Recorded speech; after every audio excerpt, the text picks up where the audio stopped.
सभी को नमस्कार। मैं अनिल कुमार और आज का हमारा सेशन रहेगा रासायनिक बल गतिकी यानी केमिकल काइनेटिक्स। तो आज के सेशन की शुरुआत करते हैं मोटिवेशन लाइन के साथ, यानी लगा दो आग पानी में, जवानी उसे कहते हैं, छीन लो सिलेक्शन कहानी उसे कहते हैं। तो आज का हमारा टॉपिक रहेगा यानी केमिकल काइनेटिक्स। हिंदी में बात करना चाहें तो इसको बोलेंगे रासायनिक बल गतिकी। तो पहले इसका इंपॉर्टेंट पॉइंट हम देखने वाले हैं चैप्टर की समरी यानी अध्याय का सारांश, यानी general introduction of chemical kinetics, यानी केमिकल काइनेटिक्स का सामान्य परिचय क्या होता है, क्या इसकी डेफिनेशन होती है, वो पढ़ने वाले हैं हम आज के अध्याय में। तो पहले हम इसकी देख लेते हैं परिभाषा या इंट्रोडक्शन या डेफिनेशन। तो डेफिनेशन या इंट्रोडक्शन क्या होता है, यानी विज्ञान की वह शाखा या रसायन विज्ञान की वह शाखा जिसमें अभिक्रिया का वेग तथा अभिक्रिया वेग को प्रभावित करने वाले कारकों का हम अध्ययन करते हैं। विज्ञान की उस शाखा को क्या बोलेंगे, रासायनिक बल गतिकी। यानी सीधे शब्दों में बात करना चाहें तो रसायन विज्ञान की वह शाखा जिसमें अभिक्रिया का वेग तथा अभिक्रिया के वेग को प्रभावित करने वाले कारकों का हम अध्ययन करते हैं, उसे रासायनिक बल गतिकी कहा जाता है। एग्जाम में यदि पूछा जाए कि रासायनिक विज्ञान की किस शाखा में अभिक्रिया के वेग था उसको प्रभावित करने वाले कारकों का हम अध्ययन करते हैं, तो उस शाखा को क्या बोलेंगे, रासायनिक बल गतिकी। इसका राइट आंसर हो जाएगा।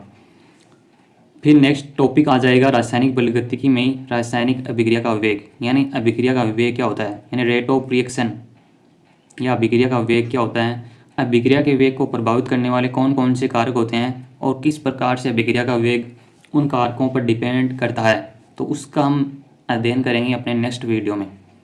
यानी एक बार हम क्या देख रहे हैं, सभी जो भी चैप्टर दिए हुए हैं क्लास 12th में उसका हम ब्रीफ में इंट्रोडक्शन देख रहे हैं, यानी शॉर्ट में इंट्रोडक्शन देख रहे हैं, यानी कौन कौन से टॉपिकों को हम किस अध्याय में कवर करना होता है और कौन कौन से टॉपिक जो कि एग्जाम की दृष्टि से वेरी इंपॉर्टेंट होते हैं।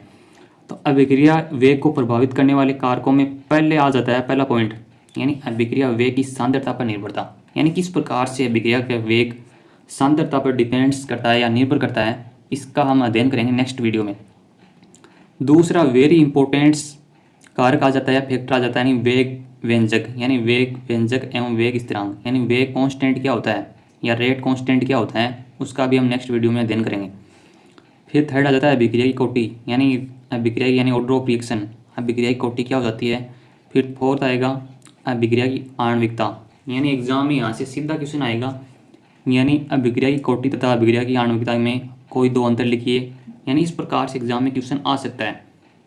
ये यहाँ पे लिखा भी हुआ है, यानी इंपॉर्टेंट करके, यानी अभिक्रिया की कोटि तथा आणविकता में अंतर लिखिए।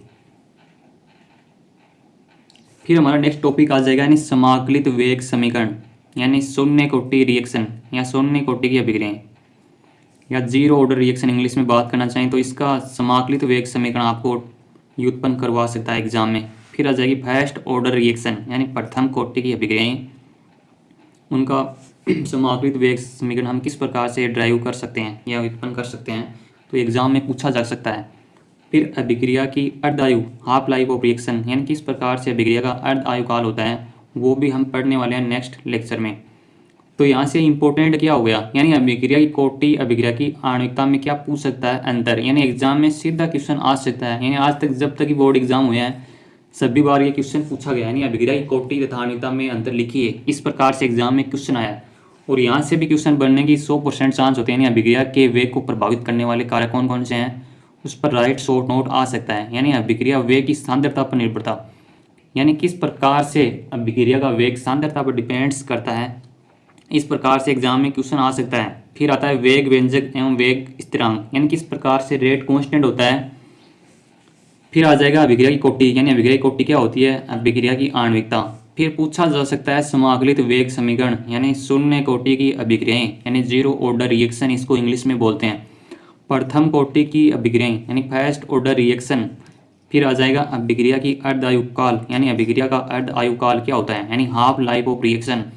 तो इसका हमें पूछ सकता है एग्जाम में, यानी समाकलित वेग समीकरण को व्युत्पन्न कीजिए, यानी शून्य कोटि तथा प्रथम कोटि की अभिक्रियाओं के लिए समाकलित वेग समीकरण को व्युत्पन्न कीजिए, यानी इस प्रकार से एग्जाम में क्वेश्चन पूछा जा सकता है। तो ये भी हो जाएगा IMP, यानी यहाँ पे हो जाएगा IMP।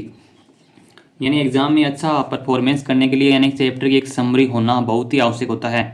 यानी शून्य कोटि की अभिक्रिया यानी समाकलित वेग समीकरण यहाँ से क्वेश्चन आ सकता है, यानी समाकलित वेग समीकरण को व्युत्पन्न कीजिए। और यहाँ से ये इंपॉर्टेंट हो गया, यानी अभिक्रिया की कोटि तथा आणविकता में अंतर लिखिए। यानी इस प्रकार से एग्जाम में डायरेक्ट क्वेश्चन पूछा जा सकता है, तो इसलिए चैप्टर की समरी आपके लिए बहुत ही इंपॉर्टेंट होने वाली है। फिर नेक्स्ट टॉपिक आ जाए ना, अभिक्रिया वेग की ताप पर निर्भरता। यानी अभिक्रिया का वेग किस प्रकार से ताप पर निर्भर करता है। यानी जब अभिक्रिया के दौरान या रिएक्शन के दौरान जब ताप को बढ़ाया जाता है तो किस प्रकार से अभिक्रिया का वेग कम होता है या ज़्यादा होता है, यानी किस प्रकार से डिपेंड्स करता है, इसका भी हम अध्ययन करेंगे अपने नेक्स्ट लेक्चर में। फिर आ जाएगा उत्प्रेरक का प्रभाव, यानी किस प्रकार से उत्प्रेरक का प्रभाव पड़ता है, इसका भी हम अध्ययन करेंगे अपने आने वाले वीडियो में।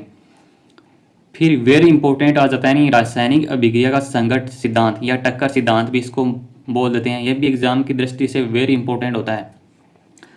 टक्कर सिद्धांत या संघट्ट सिद्धांत की हम बात करना चाहें तो ये दो वैज्ञानिक थे, यानी दो साइंटिस्ट थे, मैक्स ट्राउज तथा विलियम लुइस। यानी विलियम लुइस तथा मैक्स ट्राउज के द्वारा 1916 से 18 के दौरान ये सिद्धांत दिया गया। कौन सा? संघट्ट सिद्धांत। तो केमिकल काइनेटिक्स यानी एग्जाम की दृष्टि से वेरी इंपॉर्टेंट चैप्टर होने वाला है, और कोई ज़्यादा खास बड़ा टॉपिक भी नहीं है, शॉर्ट है नहीं। अभिक्रिया का वेग क्या होता है पहले ही पूछा जाएगा, यानी परिभाषा क्या होती है, समरी की बात करना चाहिए, एक बार रिवाइज करते हैं इसको। तो विज्ञान की वह शाखा या रसायन विज्ञान की वह शाखा जिसमें अभिक्रिया का वेग था, वेग को प्रभावित करने वाले कारकों का हम अध्ययन करते हैं, उसे क्या बोलेंगे? रासायनिक बल गतिकी। फिर रासायनिक अभिक्रिया का वेग क्या होता है, वेग को प्रभावित करने वाले कौन कौन से कारक हो सकते हैं। फिर नेक्स्ट आ जाएंगे कारकों में क्या हो जाएंगे, अभिक्रिया की कोटि आएगी, फिर अभिक्रिया की आणविकता, अभिक्रिया की कोटि तथा आणविकता में सीधा अंतर पूछा जा सकता है। फिर आ जाएगा समाकलित वेग समीकरण, यानी शून्य कोटि अभिक्रिया, प्रथम कोटि की अभिक्रियाएं और अर्धायुकाल, यानी किस प्रकार से इसका यानी समाकलित वेग समीकरण यानी जीरो ऑर्डर और फर्स्ट ऑर्डर के लिए हम ड्राइव कर सकते हैं, यानी व्युत्पन्न कर सकते हैं। फिर आ जाएगा यानी अभिक्रिया वेग की ताप पर निर्भरता, यानी अभिक्रिया का वेग ताप पर किस प्रकार से डिपेंड्स करता है। और फिर आ जाएगा उत्प्रेरक का प्रभाव, यानी किस प्रकार से अभिक्रिया का वेग उत्प्रेरक पर निर्भर करता है। यानी उत्प्रेरक क्या होते हैं, जो कि अभिक्रिया में सूक्ष्म मात्रा में मिलाए जाते हैं, जो क्या करते हैं रिएक्शन के दौरान रिएक्शन के वेग को बढ़ाते हैं, जिससे रिएक्शन क्या हो जाती है, कम समय में संपन्न हो जाती है। और उत्प्रेरक के यूज से क्या होता है, यानी जो एक्टिवेशन यानी रिएक्शन के कंप्लीट होने के लिए जो एक्टिवेशन एनर्जी होती है उसकी कम रिक्वायरमेंट होती है, यानी कम एनर्जी पर रिएक्शन कंप्लीट हो जाती है। और रिएक्शन के कंप्लीट होने पर उत्प्रेरक या कैटालिस्ट क्या होते हैं, वापिस हमें सेम प्राप्त हो जाते हैं, यानी उसके केमिकल चेंज कुछ भी नहीं होता है। फिर आ जाएगा रासायनिक अभिक्रिया का संघट्ट सिद्धांत, यानी रासायनिक या केमिकल रिएक्शन का टक्कर सिद्धांत क्या होता है, कौन कौन से वैज्ञानिकों ने इसे प्रतिपादित किया था। तो मैक्स ट्राउज था, विलियम लुइस 1916 से 1918 ईस्वी के दौरान मैक्स ट्राउज था, विलियम लुइस ने टक्कर सिद्धांत प्रस्तुत किया था। तो ये आ जाएगा केमिकल काइनेटिक्स का एक ब्रीफ इंट्रोडक्शन।